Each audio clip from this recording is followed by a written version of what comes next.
creative industries have emerged as one of the leading sectors in the economy. Starting up a small recording studio in my dad's garage is all it took. My story was more like experimenting with variety of flavors, baking cupcakes, brownies, donuts. Breakthroughs are usually when you find a new way to do something. Oh well, me and my sister set up a fashion label because we just couldn't find what we wanted in shops. Breaking rules and great stories start with how you dare to do things differently. So, how do you start and sustain a business? All these and more as Africa's Global Bank, UBA, presents Mind Your Own Business, a radio program designed to initialize, educate, and motivate young entrepreneurs emerging as strong players in the local and global economy. Stay tuned for Mind Your Own Business, proudly brought to you by UBA, Africa's Global Bank.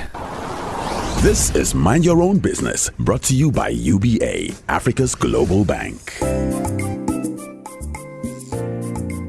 Good morning, you're listening to Mind Your Own Business, brought to you by UBA, Africa's Global Bank. I'm Wole Faroun. Thank you for tuning in. And on today's program, we focus on the internet opportunity in Nigeria. Our guest today is Wole Faroun. He's the founder of WebmallNG. Thank you so much, Wole, for coming in today. Thank you, Wole, for having me. All right. So you're my namesake, but I think that's as far as it goes. You are in the internet space. So first of all, let's talk about your entrepreneurial story. How did you get into this? How did you end up setting up WebmallNG? Well, several years ago, I graduated as an engineer from IFE. Right. My interest was in computing, everything that has to do with the digital space. It's not as it is right now, but we just knew that we wanted to work with software and hardware and automate things. So that was my interest. Started my career as a banker here in Lagos, where I was, with an in the IT department of the bank. Did that for a couple of years before I moved over as a project manager to the oil and gas industry, where I did that for 5 years.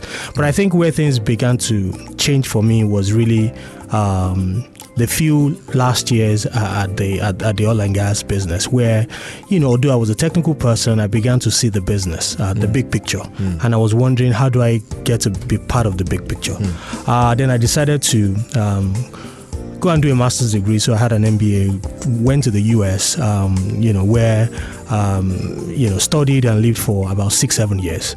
After MBA, I moved to New York, where I was part of the tech industry. Right. But back then, I was always thinking about, so everything I saw, in the US reminded me of, opportunities in Nigeria. So instead of, when you think about things in Nigeria, instead of me looking at it as problems, I began to see opportunities in some of those challenges that we have. Right. And that began to impress in me the need to actually, tap into one of those opportunities and set it up as something that will add value, not just to me as an entrepreneur, but, to the society, to the market, and move things forward a bit. Right. So in 2010, we started the company. The focus then was we saw a problem in the procurement space. Actually, that was where we started. And we developed this solution that was supposed to help companies, especially the big ones, to look for vendors that will supply, products and services for them. Look for ways to automate the selection process and build transparency into that procurement business. But I think one thing that we didn't factor into the equation was the peculiarity of the Nigerian market. When you look at procurement and business and our corporate world, it's one area where, for lack of a better word, where there's still a lot of, under the table deals that go on. Right. So when you bring automation into that process, it begins to break down for those who are doing the deal. So because of that solution didn't see the light of day. But we were flexible enough to be able to say, okay, with what we've done and what is going on the market, what then can we translate this into? Luckily, CBN started pushing the cashless policy. Banks started embracing it. There were a lot of channels for people to start looking at other ways to pay apart from cash.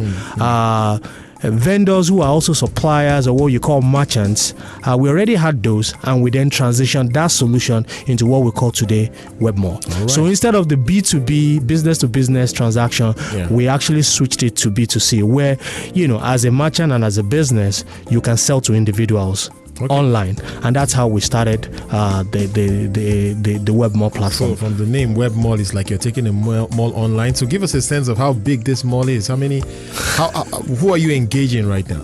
So that's the thing about the virtual space. It can go as big as we want it to be. It's not restricted by the fence or the brick and mortar. Today we have over 5,000 merchants who are registered on WebMall, with a lot of them actively trading. We see transactions every day in the hundreds on a weekly basis that are being fulfilled, from WebMall, where customers are buying things in different categories, from shoes to Ashoke, all sort of things are getting bought. Electronic phones, tablets, all sort of things are being listed, and people are trading on a daily basis. That was not the case when we actually launched the platform about 3 years ago. There was a lot of skepticism, even on the part of the merchants who were saying, don't pay, just list your product. People don't know, 419, all sort of things happen on the internet. How do I ensure that when somebody actually pays for my good, I receive the money and all that?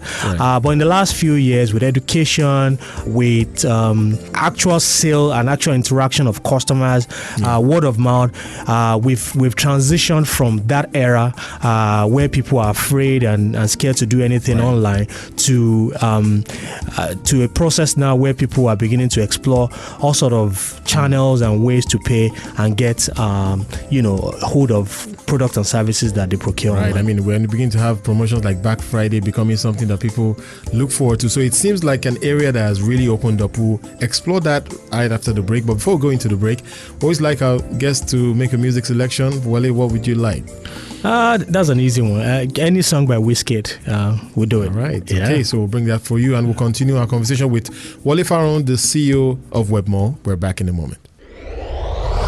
Coming up on Mind Your Own Business. In this part of the world, like everywhere else, customers get impatient. They want to hold you to your promises. If I'm going to get this item in 24 hours, I need to get it in 24 hours, regardless of whether it's my fault or not, that you can't get it delivered to me. Legendary beat. Legendary beat. Legendary beat. Legendary beat. I get girl for my yard, we get big back away, they make me feel amazing, girl. I guess one way they give me things I need. I guess one way they make me feel nice. She slow, that's enough to leave, I'm girl. I guess one way one give me keys and leave. But my bed is final. We see baby baba now. I get wear designer. Everything way I give I'm final. Yeah, I know like voila. But we see baby baba now. Say my bed is final. When they drop, everybody know they tired. All of the girls go do anything for my love. All of the boys go do anything for the money. Then they dance to my music, then they show me love. Girls wanna touch, wanna love, they want the love. Say I got one life, make I leave, see I don't try. Hustle for street and no life. Now see me, I done the job life. Yeah. But my bed is final. The girls they like wear designer. We see baby kid, they beat another tire. When they got the drop. You're listening to Mind Your Own Business, brought to you by UBA, Africa's Global Bank. Welcome back to our conversation with Nigeria's entrepreneurs. You are listening to Mind Your Own Business, brought to you by UBA. Our guest today is Wole Faroun. He's the founder of WebMall. Wole, thank you so much for staying with us. Let's now get really into it. This internet business thing that is happening here. I want to really understand the opportunity, the business side of it all. And is it something that you can pretty much sell anything online now? In your view, for those who are looking to go into this area, what should they know? So let's start more broadly from what we mean by the concept of internet business. Think of it as automation software, which in itself has also transitioned from what it used to be to what it is now. Back in the days, think of software businesses when you think of companies like Microsoft, like HP, and what they used to do then, which even them as a company have transitioned to more of internet business these days, is they create softwares, they put it in a package, they put it in a CD. You you install, you have it in a managed infrastructure within your environment, and then your users run from there. Now, all that is shifting into the cloud. So what internet business really entails these days is for you to look at, a problem, a pinpoint out there, and look for a way for you to automate or create a set of software and solution that solves that problem. And then you host it in the cloud such that, it doesn't matter where your customers are in the world, they can have access to that solution and be able to use it. E-commerce is obviously a segment of, you can look at it as an internet business, but specifically more to e-commerce, it's really a way for, merchants to connect to customers online. So you begin to do transaction or sell your product and services without customers having to know where you are or your location, because your location then become a World Wide Web address, a URL where people can, then go into. But are there only a few products one can sell? I mean, everybody knows that people sell electronics, shoes, apparel. What about things like, to get really extreme here, Salah Rams? I mean, can we sell everything? What kind of innovation in terms of sales are you seeing? No. So, generally, I think there isn't any kind of restriction to what can be sold online. Obviously, there are illicit products that would not be allowed for, just because of that. But everything else is fair game. But the other side of it is culture or cultural biases towards some product. Selling RAM, I wouldn't rule it out. But there'll be some challenges that are peculiar to that because of that as a product.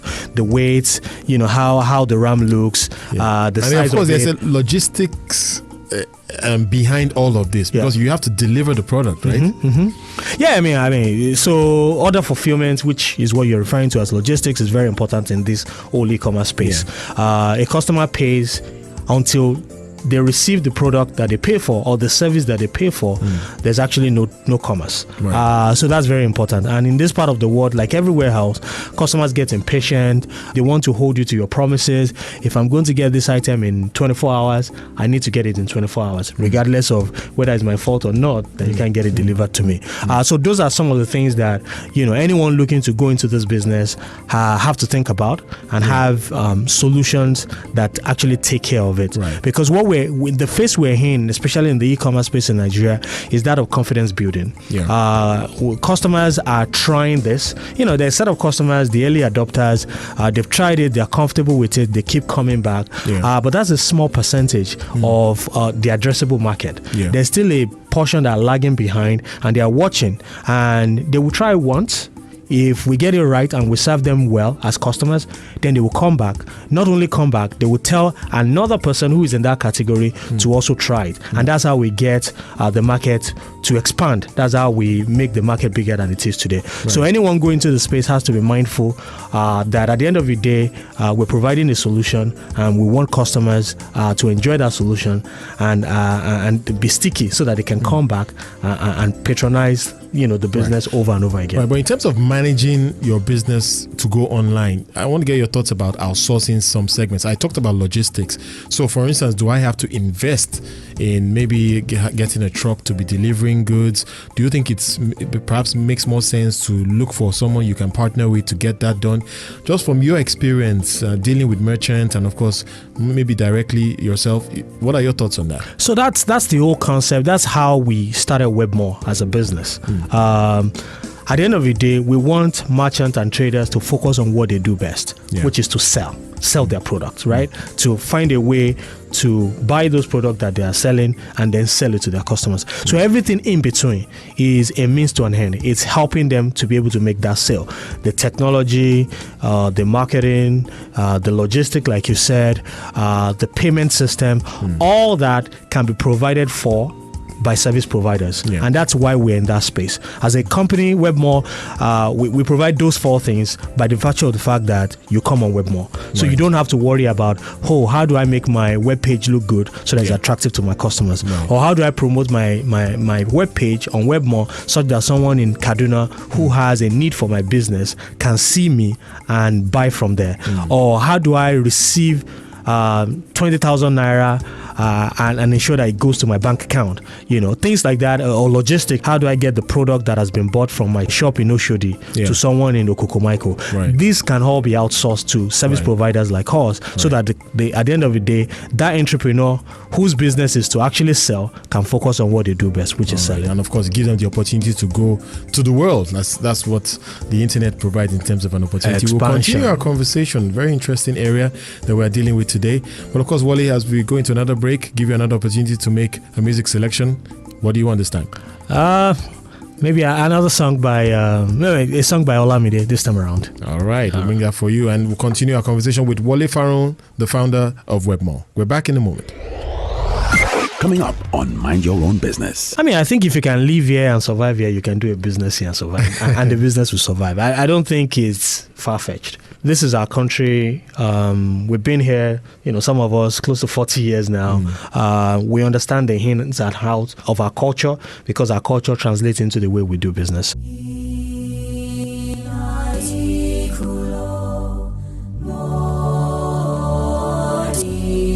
Fuse, Mr. Producer.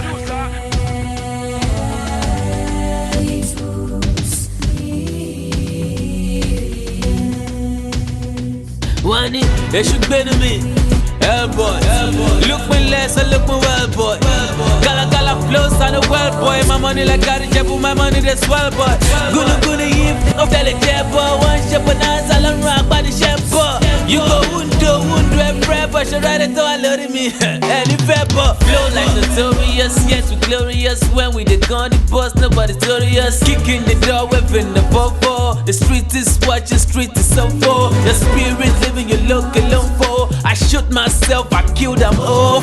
One can pull like a territorial pen, territorial trash, and you la rope. Every big papa cap on Deliane. One maleko, one maluluyali. If you ain't talking about money, Joko Shukuro, come to me well. I'm on a go smooth, and your caspa. This is Mind Your Own Business, brought to you by UBA, Africa's Global Bank.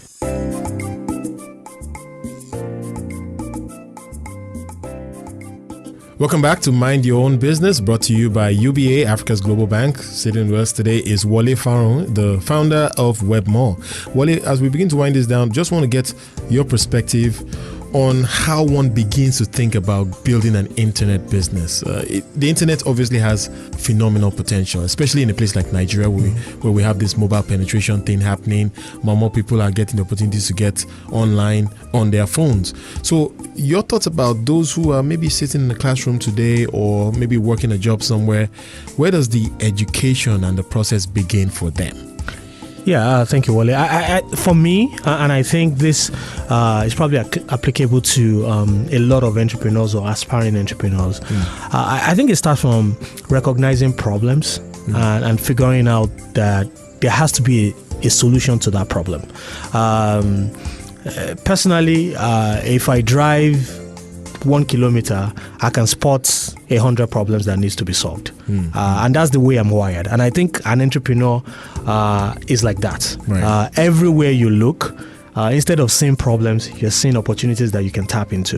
So it starts from there. So if you're an entrepreneur, if you think within yourself and you know what you see every time is an opportunity to do something, an opportunity to innovate, to solve a problem, then I think you're on the path to being an entrepreneur. But many people will say tech is complicated. It's way out there, and maybe cannot learn it. It's programming. It's things I need to learn. Is that really how it is? Is it something that one can? I mean, the learning curve, do you think is very steep? No. So I actually don't think it's about the technology or the software. I think that's really secondary. Okay. I've come across founders and CEOs of internet businesses that do not necessarily have technology background. It all starts with I see a problem. I see a solution that comes with automation, and I begin to surround myself with people that have the skill set and the capacity to help develop solutions to solve those problems. Right. So the fact that you do not have technology skills or you don't have that background should not preclude you from participating in the huge, internet era that we're in. Spot a problem, convince yourself that there's a solution out there. Think through that solution, and if it needs automation, surround yourself with people that can help you automate, and you have a business. Right. Let's go back to the basics about being an entrepreneur. Earlier, you mentioned that you are wired in a certain way to solve problems, and I just wanted to get your thoughts on what it takes to be an entrepreneur in this market. Nigeria has a ton of problems, as you can imagine. So, your thoughts about what it takes. Many of us know that there are problems out there. I guess the big question is, do we have solutions? But speaking to an entrepreneur, as an entrepreneur, what's your message? I think if you can live here and survive here, you can do a business here and survive, and the business will survive. I don't think it's far-fetched. This is our country. We've been here, some of us close to 40 years now.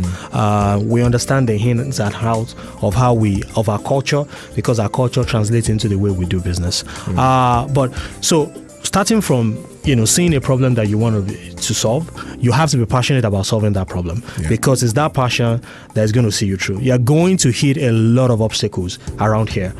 There's so many business practices that are less than ideal that you're going to face, that you have to figure out ways to surmount some of those problems. The other problem is market adoption, especially when it comes to internet businesses. Because we're not a proven internet market, we still do a lot of our things traditionally. There's a lot of skepticism. There's a lot of people not willing to try. Sometimes you come up with an idea and a solution, and you discuss it with your best friend, and it's dead on arrival. He's going to tell you, no, Wole, this is not going to work in Nigeria. And I'm always wondering, if we don't try it in Nigeria, how then do we know that it's never going to work in Nigeria? And what about the customers that have to test that? So what's the way forward? Do you have to give it out for free? Or, those who are very skeptical about doing anything online, for instance, how do you surmount that? Yeah, so, sometimes, like you said, you have to test. Sometimes you have to give out for free. But also sometimes you have to partner. So there, for us, one of the ways that we've been able to prove some of our business concept is to because what we do is, sometimes still related to financial services. We've gone to, banks like UBA to say, we have this idea and, you have this customer base. Can we work together? To give this solution, this value-added solution to your customer base who already trust your brand. So because you are riding on a trusted brand, and the trusted brand trust what you're doing because they vetted it, it's easier for you to get adoption. So people have to start thinking about that. Collaboration, partnership with proven brands can help. They can leap them forward in terms of product adoption or adoption of their services. It sounds like a very wise move. Okay, let's now begin to wind this down. I want you to leave tips for entrepreneurs from your experience. For those who are going to make it here, what's your message? So I think for me, number one is flexibility. If you think through the story I shared at the beginning, we started out with a software, a solution for procurement. Today, we've actually not made a cover from that solution. If we're stuck with that solution, 6-7 years ago, we probably wouldn't have a business. But what that gave us is an opportunity to speak to the market, listen to the market, and understand the direction that the market is going. And we're flexible enough to be able to change what we set out to do. And that, for us, has led us to where we are, where we can say at least we've been successful in some of the things that we're doing. So that's number one. You have to be flexible. You have to listen to what the market is saying. It doesn't matter what you feel. It doesn't matter how fantastic your idea or solution is. If the market is rejecting it or the market is saying otherwise, you have to be able to adapt and come back with a solution that is more acceptable to the market. And lastly, passion has to be out there. So you must lose passion for the person you talk to, your friends, your family, your potential investors. They have to see that passion come out every time a topic about your business comes up, and that's natural. You can't fake it. If you are passionate about it, it shows through. So anytime I talk about my business, it's been several years. The passion still. It's still there, comes right? Across. So follow your passion. I think that's the message. I think that's the message. Right. Well, thank you so much, Wole. It's been great chatting with you. Wole Faroun is the founder of WebmallNG, giving us his perspective on entrepreneurship in Nigeria, and that's where we end it on our show today. Thank you so much for listening. We'll bring you another guest, same time next week. Good morning. You're listening to Mind Your Own Business, brought to you by UBA, Africa's global bank. For inquiries on Mind Your Own Business, follow on Twitter at MYOB Nigeria and UBA Group, Facebook.com/MYOB Nigeria and Facebook.com/UBA Group, Instagram.com/Mind Your Own Biz Nigeria, or email cfc@ubagroup.com. You can also call UBA CFC on 01-280-8822 or 01-631-9822 and 0700-2255-822. Today's business tips on Mind Your Own Business from WebmallNG Wole Faroun is flexibility. Secondly, make sure there's a demand for goods and services. And lastly, passion towards your business. Creative industries have emerged as one of the leading sectors in the economy. Starting up a small recording studio in my dad's garage is all it took. My story was more like experimenting with variety of flavors, baking cupcakes, brownies, donuts. Breakthroughs are usually when you find a new way to do something. Oh well, me and my sister set up a fashion label because we just couldn't find what we wanted in shops. Breaking rules and great stories start with how you dare to do things differently. So, how do you start and sustain a business? All these and more as Africa's global bank, UBA, presents Mind Your Own Business, a radio program designed to initialize, educate, and motivate young entrepreneurs emerging as strong players in the local and global economy. Stay tuned for Mind Your Own Business, proudly brought to you by UBA.